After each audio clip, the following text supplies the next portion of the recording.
Hi friends, very good morning.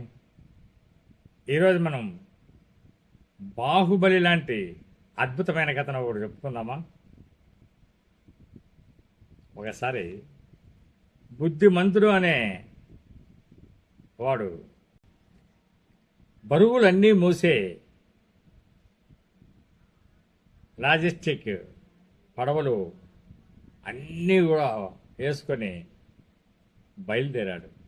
సముద్రంలో బయలుదేరుతుంటే పోతుంది దగ్గర ఒక నెల రోజులు అలాగే సముద్రంలోనే పోతుంది. అకస్మాత్తుగా పెద్ద అలలు వచ్చాయి. అలలకు ఆ యొక్క పడవ అటు ఇటు ఊగసాగింది. బుద్ధిమంతుడు అతనితో పాటు ఉన్న స్టాఫ్ అంతా చాలా భయపడ్డారు. తీరా ఆ యొక్క నౌక రెండుగా చీలిపోయింది.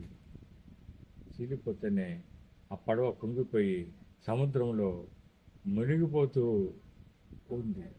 అప్పుడు బుద్ధిమంతుడు ఆ నౌకకు ఉన్న ఒక చిన్న దొల్లను, అంటే ఒక కర్ర ముక్కను గట్టిగా లాగాడు. లాగడంతో అది ఊడిపడిపోయింది.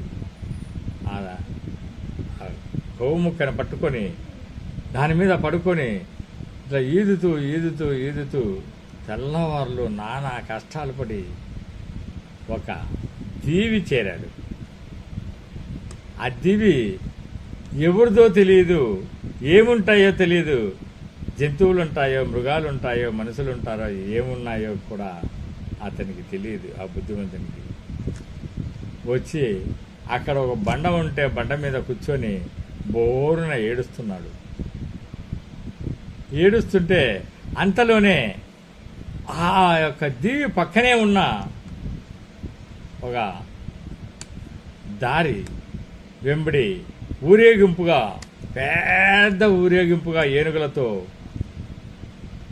డప్పులు కొట్టుకుంటూ, తప్పెట్లు కొట్టుకుంటూ, మేళమాలాలతో ఆ యొక్క డ్రమ్ములు మోగిస్తూ చాలా ఆనందంగా ప్రజలందరూ కూడా, సైనికులు, ప్రజలు, మంత్రి అట్లా వెళ్తూ ఉన్నారు.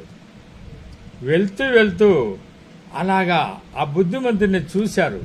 చూస్తేనే వీడు కొత్తివాడగా ఉన్నాడు, ఏడుస్తున్నాడని చెప్పేసి ఆ బుద్ధిమంతుని దగ్గరికి పదామనుకునే లోపలే ఆ ఏనుగు బాగా తెలుసు, ఎవరైనా కొత్తవాడు ఆ దీవికి వస్తే ఆ ఏనుగు ఆ తొండంతో ఎత్తి దాని యొక్క పైన కూర్చోబెట్టుకుంటుంది. అలాగే ఆ యొక్క ఏనుగు మీద ఉన్న ఒక గుడారం లాంటిది దాంట్లో వేసుకుంటుంది, కూర్చోబెట్టుకుంటుంది. అందరూ సంతోషపడ్డారు. సంతోషపడి అతన్ని రాజమందిరానికి తీసుకెళ్లి అనేక చర్యలు చేసి అతన్ని చాలా చక్కగా రాజులాగా తయారు చేసి అతనికి పెట్టాల్సిన భోజపానీయాలు అన్నీ కూడా పెట్టిన తర్వాత, మిమ్మల్ని రాజు చేస్తున్నాము ఈ యొక్క దివికి అని చెప్పేసి చెప్పడము, వెంటనే రంగరంగ వైభవంగా రాజుని చేశారు. అప్పుడు ఆ బుద్ధిమంతుడు సంతోషించేది పోగా కొన్ని క్వశ్చన్లు అడిగాడు మంత్రి గారిని. అయ్యా, నేనెవడో తెలియకోకుండా నేను ఒక ఆపదలో కొట్టుకొచ్చిన ఒక మనిషిని రాజుని చేశారే, ఎందుకు అన్నాడు. ఈ దీవికి ఒక సంప్రదాయం ఉంది. ఎప్పటి నుంచో ఎవరైతే కొత్తగా వస్తారో, బిచ్చగాళ్ళు అయినా సరే, వాళ్ళు పెద్దవాళ్ళు అయినా సరే, ఎవరైనా సరే, వాళ్ళని ఒక రాజుని ఖచ్చితంగా ఒక టర్మ్ 10 ఏళ్ళు ఉంటుంది, రాజుని చేస్తారు ఇక్కడ అని చెప్పాడు. సరే, మరి చేశారు. ఆ 10 ఏళ్ళ తర్వాత ఏం చేస్తారు అతన్ని అన్నారు. చేస్తే అతన్ని తీసుకెళ్లి ఇలాంటి దివ్య ఒకటి ఉంది దూరంగా, ఆ దాంట్లో పోయి వదిలేస్తారు అన్నాడు. అక్కడ మరి అతనేం చేస్తాడు అన్నాడు. అక్కడ తను ఉంటే కదా మళ్ళా ఏమన్నా చేయడానికి అంటాడు.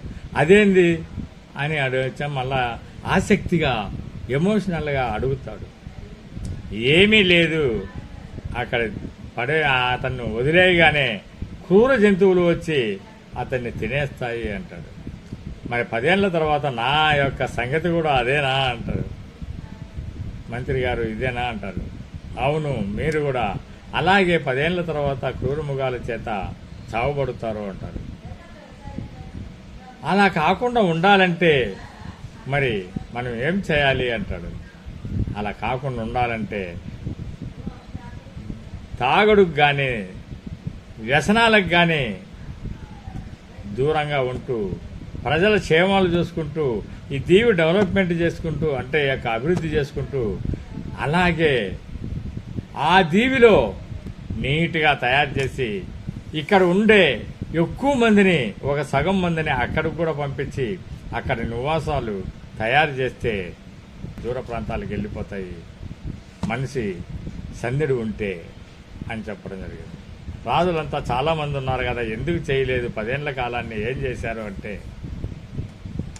వాళ్ళంతా కూడా వచ్చి వాళ్ళ దురాశతో ఇక్కడ సకల భోగాలు చూస్తూనే వాళ్ళు చేయాల్సింది మర్చిపోయి వాళ్ళు ఎప్పుడు కూడా తాగుతూ ఆ మత్తులో ఎక్కువ వాళ్ళ జీవితాలు నాశనం చేసుకున్నారు. అలాగ అవకాశం లేకుండా చేద్దాం మనం. వెంటనే మీరు ప్రజలకు ఏమేమి కావాలో అన్నీ కూడా చూడండి.